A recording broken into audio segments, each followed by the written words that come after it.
Amada familia, bienvenidos al Ministerio Promesas Eternas. Dios los guarde en su divino amor, ahora y siempre. El tema de hoy está basado en 2 capítulos del inspirador libro, Palabras de vida del Gran Maestro, capítulos 4 y 28. ¿Por qué existe el mal? Este capítulo está basado en Mateo 13, versos 24 al 30 y 37 al 43. Otra parábola les propuso diciendo: el reino de los cielos es semejante al hombre que siembra buena simiente en su campo. Mas durmiendo los hombres, vino su enemigo, y sembró cizaña entre el trigo, y se fue. Y como la hierba salió e hizo fruto, entonces apareció también la cizaña. El campo, dijo Jesús, es el mundo.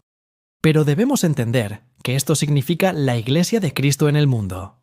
La parábola es una descripción de lo que pertenece al reino de Dios, su obra por la salvación de los hombres, y esta obra se realiza por medio de la Iglesia. En verdad, el Espíritu Santo ha salido a todo el mundo. Por todas partes, obra en los corazones de los hombres, pero es en la Iglesia donde hemos de crecer y madurar para el alfolí de Dios. El que siembra la buena simiente es el Hijo del Hombre. La buena simiente son los hijos del reino, y la cizaña son los hijos del malo. La buena simiente representa a aquellos que son nacidos de la palabra de Dios, de la verdad. La cizaña representa a una clase que constituye los frutos o la personificación del error o los falsos principios. Y el enemigo que la sembró es el diablo. Ni Dios ni sus ángeles han sembrado jamás una simiente que produjese cizaña. La cizaña es sembrada siempre por Satanás, el enemigo de Dios y del hombre. En el Oriente, los hombres se vengaban a veces de un enemigo esparciendo en sus campos recién sembrados semillas de alguna hierba nociva, que mientras crecía, se parecía mucho al trigo. Brotando conjuntamente con el trigo, dañaba la cosecha e imponía dificultades y pérdidas al dueño del campo. Así, a causa de la enemistad hacia Cristo, Satanás esparce sus malas semillas entre el buen grano del reino, y atribuye el fruto de esta siembra al Hijo de Dios, trayendo al seno de la Iglesia a aquellos que llevan el nombre de Cristo, pero cuyo carácter lo niega. El maligno hace que Dios sea deshonrado, que la obra de la salvación quede falseada, y que las almas peligren. Los siervos de Cristo se entristecen al ver a los verdaderos y los falsos creyentes mezclados en la Iglesia. Anhelan hacer algo para limpiar la Iglesia. Como los siervos del padre de familia, están listos para desarraigar la cizaña. Pero Cristo les dice: no, porque cogiendo la cizaña, no arranquéis también con ella el trigo. Dejad crecer juntamente lo uno y lo otro hasta la siega. Cristo ha enseñado claramente que aquellos que persisten en pecados manifiestos deben ser separados de la Iglesia, pero no nos ha encomendado la tarea de juzgar el carácter y los motivos. Él conoce demasiado bien nuestra naturaleza para confiarnos esta obra a nosotros. Si tratásemos de extirpar de la Iglesia a aquellos que suponemos cristianos falsos, cometeríamos seguramente errores. A menudo consideramos sin esperanza a los mismos a quienes Cristo está atrayendo hacia sí. Si tuviéramos nosotros que tratar con estas almas de acuerdo con nuestro juicio imperfecto, tal vez ello extinguiría su última esperanza. Muchos que se creen cristianos serán hallados faltos al fin. En el cielo habrá muchos de quienes sus prójimos suponían que nunca entrarían allí. El hombre juzga por la apariencia, pero Dios juzga el corazón. La cizaña y el trigo han de crecer juntamente hasta la cosecha, y la cosecha es el fin del tiempo de gracia. Existe otra lección en las palabras del Salvador, una lección de maravillosa clemencia y tierno amor. Así como la cizaña tiene sus raíces estrechamente entrelazadas con las del buen grano, los falsos cristianos en la Iglesia pueden estar estrechamente unidos con los verdaderos discípulos. El verdadero carácter de estos fingidos creyentes no es plenamente manifiesto. Si se los separase de la Iglesia, se haría tropezar a otros, que de no mediar esto, habrían permanecido firmes. La enseñanza de esta parábola queda ilustrada en el propio trato de Dios con los hombres y los ángeles. Satanás es un engañador. Cuando él pecó en el cielo, aun los ángeles leales no discernieron plenamente su carácter. Esta es la razón por la cual Dios no destruyó en el acto a Satanás. Si lo hubiese hecho, los santos ángeles no hubieran percibido la justicia y el amor de Dios. Una duda acerca de la bondad de Dios habría sido una mala semilla productora de amargos frutos de pecado y dolor. Por lo tanto, el autor del mal fue dejado con vida hasta que desarrollase plenamente su carácter. A través de las largas edades, Dios ha soportado la angustia de contemplar la obra del mal y otorgó el infinito don del Calvario antes de permitir que alguien fuese engañado por las falsas interpretaciones del maligno, pues la cizaña no podía ser extirpada sin peligro de desarraigar también el grano precioso. ¿Y no seremos nosotros tan tolerantes para con nuestros semejantes como el Señor del cielo y de la tierra lo es con Satanás? El mundo no tiene derecho a dudar de la verdad del cristianismo, porque en la Iglesia haya miembros indignos, ni debieran los cristianos descorazonarse a causa de esos falsos hermanos. ¿Qué ocurrió en la Iglesia primitiva? Ananías y Safira se unieron con los discípulos. Simón el mago fue bautizado. Demas, que desamparó a Pablo, había sido contado como creyente. Judas Iscariote figuró entre los apóstoles. El Redentor no quiere perder un alma. Su trato con Judas fue registrado para mostrar su larga paciencia con la perversa naturaleza humana, y nos ordena que seamos indulgentes como él lo fue. Él dijo que los falsos hermanos se hallarán en la Iglesia hasta el fin del tiempo. A pesar de la amonestación de Cristo, los hombres han tratado de extirpar la cizaña. Para castigar a aquellos que se suponía eran obradores de maldad, la Iglesia ha recurrido al poder civil. Aquellos que diferían en sus opiniones de las doctrinas establecidas han sido encarcelados, torturados y muertos, a instigación de hombres que aseveraban estar obrando bajo la sanción de Cristo. Pero es el espíritu de Satanás, y no el de Cristo, el que inspira tales actos. Es el mismo método que usa Satanás para conquistar el mundo. Dios ha sido falsamente representado por la Iglesia a causa de la forma de tratar con aquellos que se suponía eran herejes. La parábola de Cristo nos enseña a ser humildes y a desconfiar de nosotros mismos, y a no juzgar ni condenar a los demás. No todo lo que se siembra en los campos es buena simiente. El hecho de que los hombres se hallen en el seno de la Iglesia no prueba que sean cristianos. La cizaña era muy parecida al trigo mientras estaba verde, pero cuando el campo se ponía blanco para la siega, las hierbas sin valor no tenían ninguna semejanza con el trigo que se doblaba bajo el peso de sus llenas y maduras espigas. Los pecadores que hacen alarde de piedad se mezclan por un tiempo con los verdaderos seguidores de Cristo, y su apariencia de cristianismo tiene por fin engañar a muchos. Pero en la cosecha del mundo no habrá ninguna semejanza entre lo bueno y lo malo. Entonces, aquellos que se han unido a la Iglesia, pero que no se han unido a Cristo, serán manifestados. Se permite que la cizaña crezca entre el trigo que tenga todas las ventajas del sol y de la lluvia, pero en el tiempo de la siega, a vosotros os tornaréis y echaréis de ver la diferencia entre el justo y el malo, entre el que sirve a Dios y el que no le sirve. Cristo mismo decidirá quiénes son dignos de vivir con la familia del cielo. Él juzgará a cada hombre de acuerdo con sus palabras y sus obras. El hacer profesión de piedad no pesa nada en la balanza, es el carácter lo que decide el destino. El Salvador no nos señala un tiempo en que toda la cizaña se convertirá en trigo. El trigo y la cizaña crecen juntamente hasta el tiempo de la cosecha, el fin del mundo. Entonces la cizaña se ata en manojos para ser quemada, y el trigo se junta en el granero de Dios. Entonces los justos resplandecerán como el sol en el reino de su Padre. Entonces enviará el Hijo de Dios sus ángeles, y cogerán de su reino todos los escándalos, y los que hacen iniquidad, y los echarán en el horno de fuego. Allí será el lloro y el crujir de dientes. Capítulo 28. Bases para la recompensa final. Los judíos casi habían perdido de vista la verdad de la abundante gracia de Dios. Los rabinos enseñaban que el favor divino había que ganarlo. Esperaban ganar la recompensa de los justos por sus propias obras. Así su culto era impulsado por un espíritu codicioso y mercenario. Aún los mismos discípulos de Cristo no estaban del todo libres de este espíritu, y el Salvador buscaba toda oportunidad para mostrarles su error. Precisamente antes que él diera la parábola de los obreros, ocurrió un suceso que le brindó la oportunidad de presentar los buenos principios. Mientras iba por el camino, un joven príncipe vino corriendo hacia él y, arrodillándose, lo saludó con reverencia. «Maestro bueno, ¿qué bien haré para tener la vida eterna?», preguntó. El príncipe se había dirigido a Cristo meramente como a un honrado rabí, no discerniendo en él al Hijo de Dios. El Salvador dijo: «¿Por qué me llamas bueno? Ninguno es bueno sino uno, es a saber, Dios». ¿En qué te basas para llamarme bueno? Dios es el único bueno. Si me reconoces a mí como tal, me debes recibir como su hijo y representante.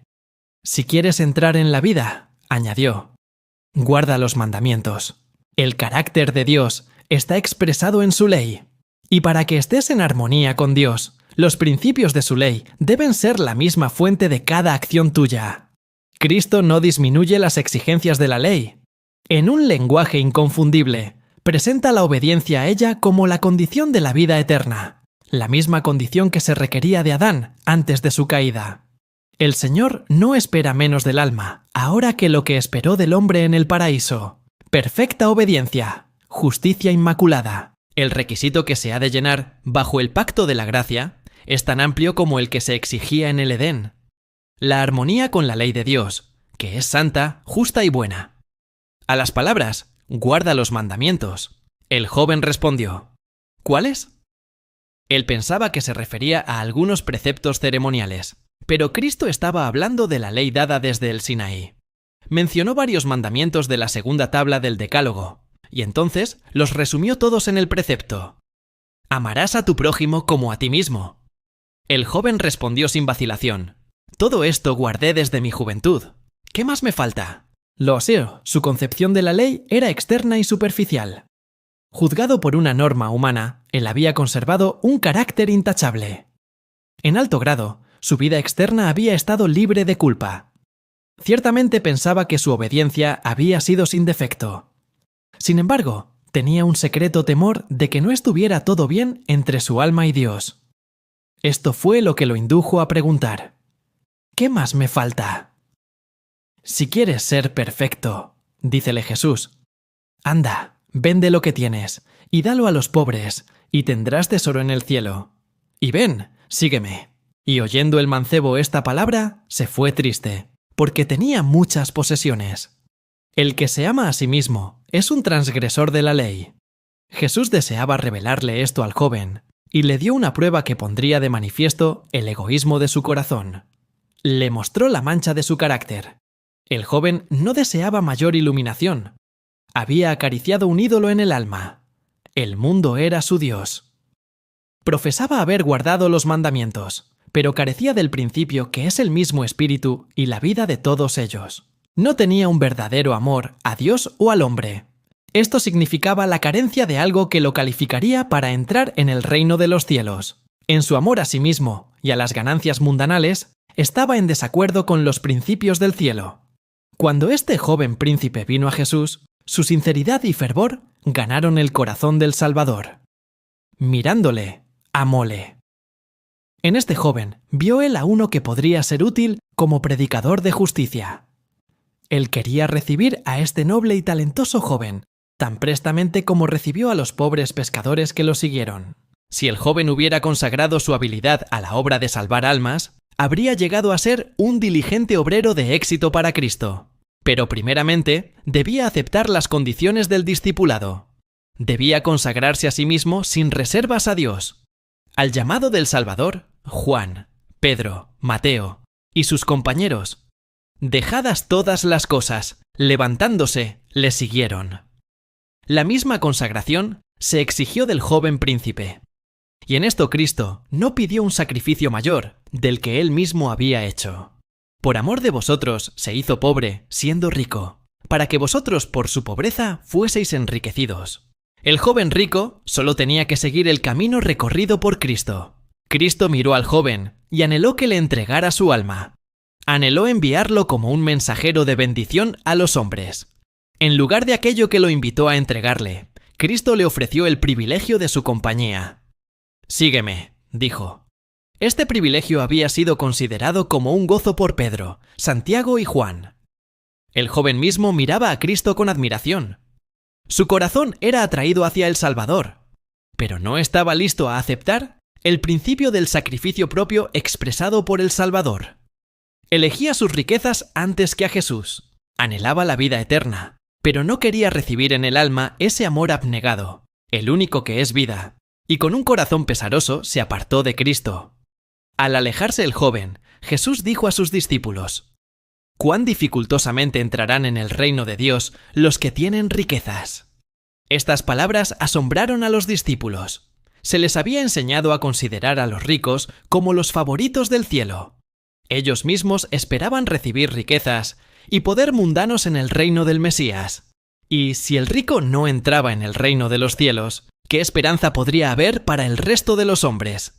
Mas Jesús respondiendo, les volvió a decir: «Hijos, cuán difícil es entrar en el reino de Dios, los que confían en las riquezas. Más fácil es pasar un camello por el ojo de una aguja, que el rico entrar en el reino de Dios».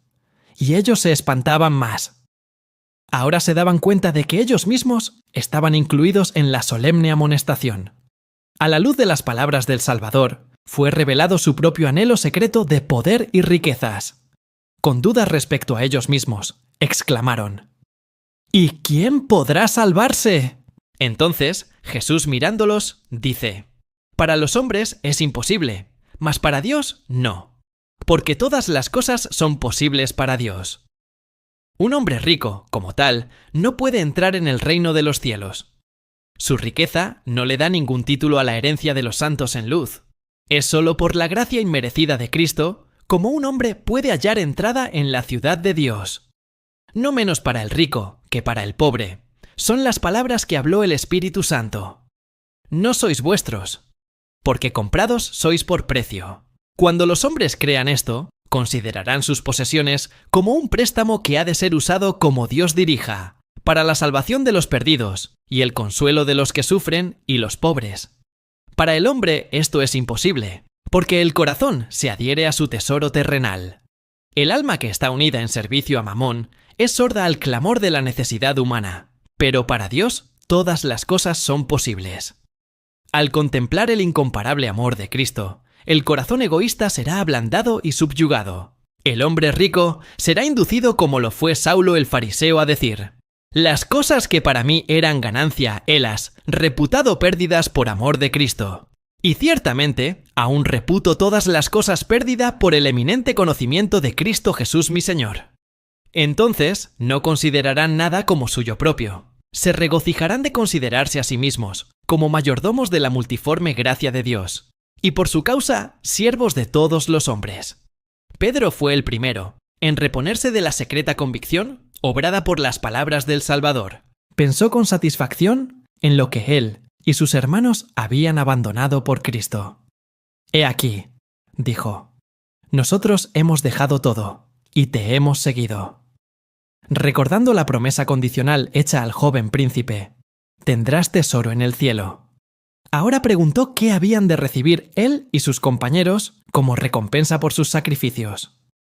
La respuesta del Salvador emocionó los corazones de aquellos pescadores galileos. Pintó honores que sobrepujaban sus más altos sueños. «De cierto os digo que vosotros que me habéis seguido en la regeneración, cuando se sentará el Hijo del Hombre en el trono de su gloria, vosotros también os sentaréis sobre 12 tronos para juzgar a las 12 tribus de Israel». Y añadió: «No hay ninguno que haya dejado casa, o hermanos, o hermanas, o padre, o madre, o mujer, o hijos, o heredades, por causa de mí y del Evangelio, que no reciba 100 tantos ahora en este tiempo, casas, y hermanos y hermanas, y madres, e hijos, y heredades, con persecuciones, y en el siglo venidero, la vida eterna». Mas la pregunta de Pedro: «¿Qué pues tendremos?», había revelado un espíritu que, de no ser corregido, haría ineptos a los discípulos para ser mensajeros de Cristo. Era el espíritu del asalariado. Aunque habían sido atraídos por el amor de Cristo, los discípulos no estaban completamente libres de farisaísmo. Todavía trabajaban con el pensamiento de merecer una recompensa en proporción a su labor.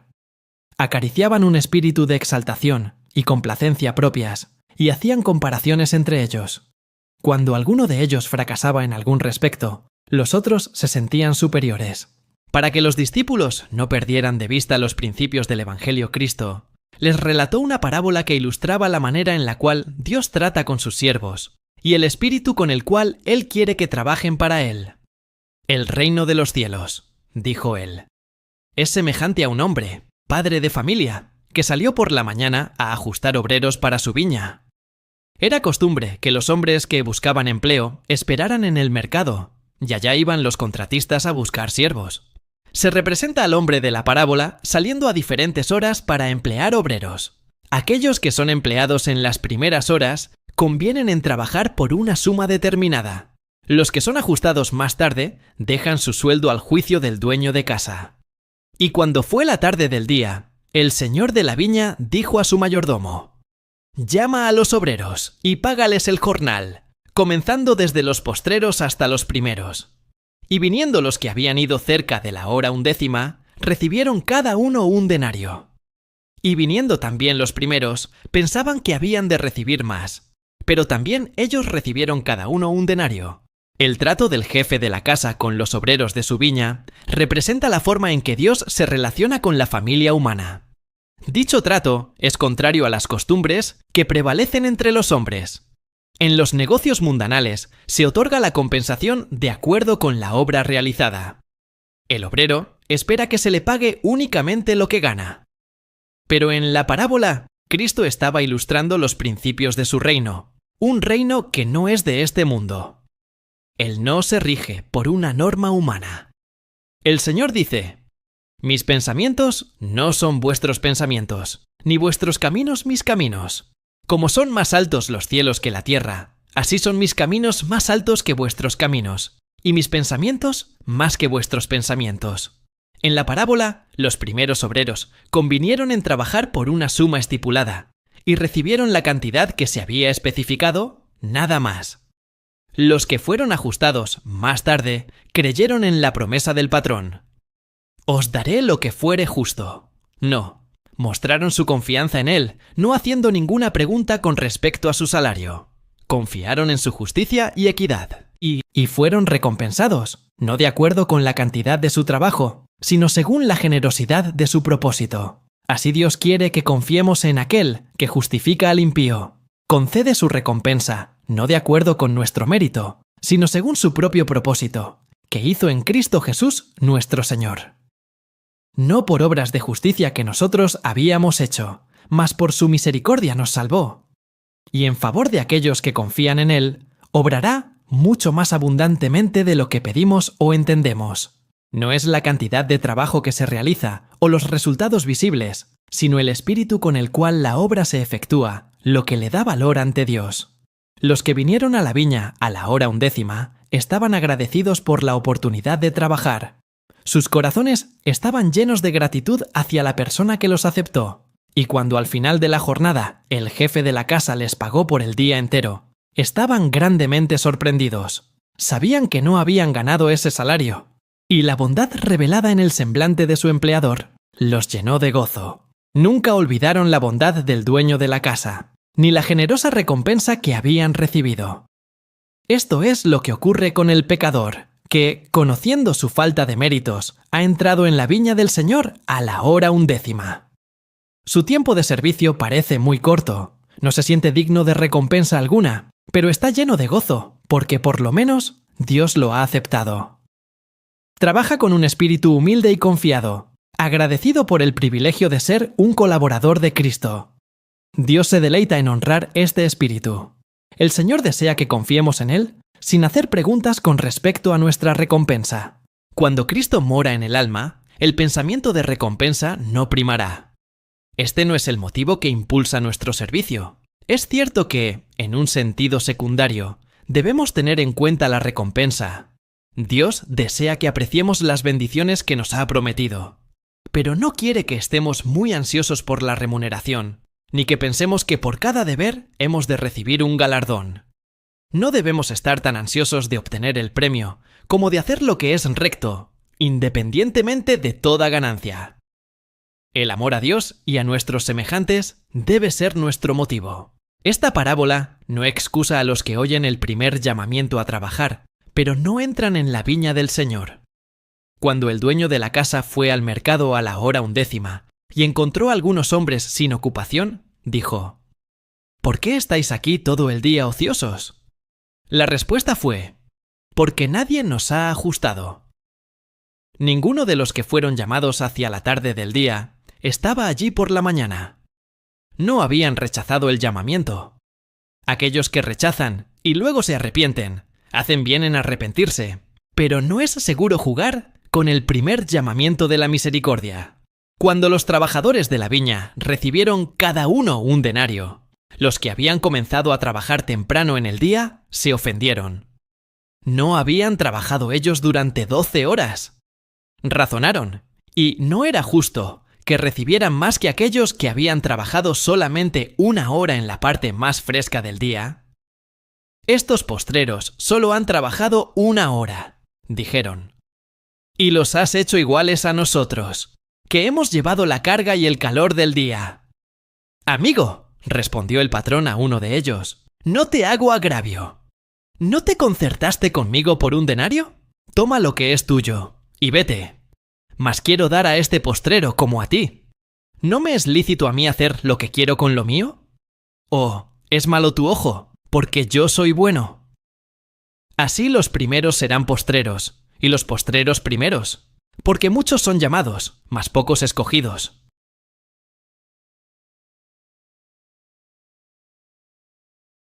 Los primeros trabajadores de la parábola representan a aquellos que, a causa de sus servicios, exigen que se los prefiera sobre los demás. Realizan su obra con espíritu de congratulación propia, y no ponen en ella abnegación y sacrificio. Pueden haber profesado servir a Dios durante toda su vida. Pueden haber sido delanteros en soportar duros trabajos, privaciones y pruebas, y por lo tanto, se creen merecedores de una gran recompensa. Piensan más en el pago que en el privilegio de ser siervos de Cristo. Según ellos, sus labores y sacrificios los hacen acreedores a un honor mayor que los demás, y debido a que esta pretensión no es reconocida, se ofenden. Si pusieran en su trabajo un espíritu amante y confiado, continuarían siendo los primeros, pero su disposición a quejarse y protestar es contraria al espíritu de Cristo, y demuestra que ellos son indignos de confianza. Revelan su deseo de engrandecimiento personal, su desconfianza en Dios, sus celos y mala voluntad hacia sus hermanos. La bondad y la liberalidad del Señor es para ellos solo motivo de murmuración. Así muestran que no hay relación entre sus almas y Dios. No conocen el gozo de cooperar con el artífice maestro. No hay nada más ofensivo para Dios que este espíritu estrecho y egoísta. Él no puede trabajar con nadie que manifieste estos atributos. Los que los albergan son insensibles a la influencia de su espíritu. Los judíos habían sido llamados primero a la viña del Señor, y por causa de eso eran orgullosos y justos en su propia opinión. Consideraban que sus largos años de servicio los hacía merecedores de una recompensa mayor que los demás. No los exasperaba más que una insinuación de que los gentiles habían de ser admitidos con iguales privilegios que ellos en las cosas de Dios. Cristo amonestó a los discípulos, que fueron llamados en primer término a seguirle, a que no se acariciase entre ellos el mismo mal. Él vio que un espíritu de justicia propia sería la debilidad y la maldición de la Iglesia. Los hombres pensarían que podrían hacer algo para ganar un lugar en el reino de los cielos. Se imaginarían que cuando hubieran hecho cierto progreso, el Señor les ayudaría. Así habría abundancia del yo y poco de Jesús. Muchas personas que hubieran hecho un poco de progreso se envanecerían y se pensarían superiores a los demás. Estarían ansiosas de ser aduladas y manifestarían celo si no se las considerase más importantes que a otros. Cristo trata de guardar a sus discípulos de este peligro. El jactarnos de nuestros méritos está fuera de lugar. No se alabe el sabio en su sabiduría, ni en su valentía se alabe el valiente, ni el rico se alabe en sus riquezas. Mas alábese en esto el que se hubiere de alabar, en entenderme y conocerme, que yo soy Jehová, que hago misericordia, juicio y justicia en la tierra. Porque estas cosas quiero, dice Jehová. El premio no se otorga por las obras, a fin de que nadie se alabe, mas es todo por gracia. ¿Qué pues diremos que halló Abraham nuestro padre según la carne? Que si Abraham fue justificado por las obras, tiene de qué gloriarse, mas no para con Dios. Porque, ¿qué dice la Escritura? Y creyó Abraham a Dios, y le fue atribuido a justicia. Empero al que obra, no se le cuenta el salario por merced, sino por deuda. Mas al que no obra, pero cree en aquel que justifica al impío, la fe le es contada por justicia. Por lo tanto, no hay motivo para que uno se gloríe sobre otro, o manifieste envidia hacia otro. Nadie obtiene un privilegio superior a otro, ni puede alguien reclamar la recompensa como un derecho. El primero y el último han de ser participantes en la gran recompensa eterna, y el primero debe dar alegremente la bienvenida al último. Aquel que envidia la recompensa de otro, olvida que él mismo es salvado solo por gracia. La parábola de los trabajadores condena todos los celos y las sospechas. El amor se regocija en la verdad, y no hace comparaciones envidiosas. El que posee amor compara únicamente la belleza de Cristo con su propio carácter imperfecto. Esta parábola es una amonestación a todos los obreros, por largo que sea su servicio, por abundantes que sean sus labores, acerca de que sin el amor hacia los hermanos, sin humildad ante Dios, ellos no son nada. No hay religión en la entronización del yo. Aquel que hace de la glorificación propia su blanco, se hallará destituido de aquella gracia, que es lo único que puede hacerlo eficiente, en el servicio de Cristo. Toda vez que se condesciende con el orgullo y la complacencia propia, la obra se echa a perder. No es la cantidad de tiempo que trabajamos, sino nuestra pronta disposición y nuestra fidelidad en el trabajo, lo que lo hace aceptable a Dios.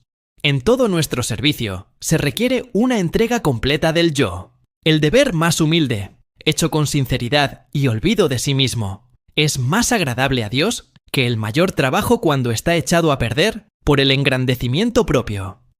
Él mira para ver cuánto del Espíritu de Cristo abrigamos y cuánta de la semejanza de Cristo revela nuestra obra.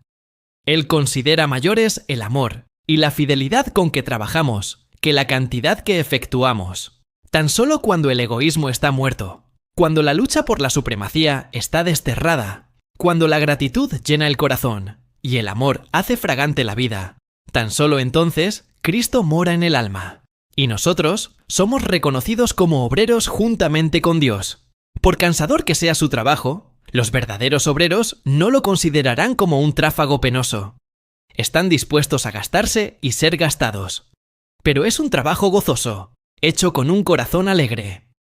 El gozo en Dios se expresa por medio de Cristo Jesús. Su gozo es el que le fue propuesto a Cristo, que haga la voluntad del que me envió y que acabe su obra. Están cooperando con el Señor de la gloria. Este pensamiento dulcifica toda faena, fortalece la voluntad, vigoriza el espíritu para todo lo que pueda ocurrir. Trabajando con un corazón abnegado, ennoblecido por ser participante de los sufrimientos de Cristo, compartiendo sus simpatías y cooperando con Él en su labor, ellos ayudan a acrecentar su gozo y producen honor y alabanza a su exaltado nombre. Este es el espíritu de todo verdadero servicio para Dios. Debido a una falta de ese espíritu, muchos de los que parecen ser primeros llegarán a ser últimos, mientras que aquellos que lo poseen, aunque se los considere como últimos, llegarán a ser primeros. Hay muchos que se han entregado a Cristo, y sin embargo no ven la oportunidad de hacer una gran obra o grandes sacrificios en su servicio.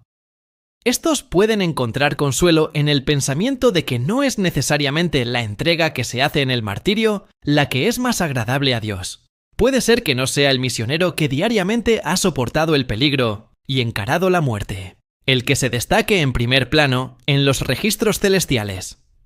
El cristiano que lo es en su vida privada, en la entrega diaria del yo, en la sinceridad de propósito y la pureza de pensamiento, en la mansedumbre que manifiesta bajo la provocación, en la fe y en la piedad, en la fidelidad en las cosas menores, aquel que en la vida del hogar representa el carácter de Cristo. Tal persona a la vista de Dios puede ser más preciosa que el misionero o el mártir mundialmente conocido. ¡Oh! Cuán diferentes son las normas según las cuales Dios y los hombres miden el carácter. Dios ve muchas tentaciones resistidas, de las cuales el mundo, y aun los amigos más cercanos, nunca saben nada. Tentaciones en el hogar, en el corazón.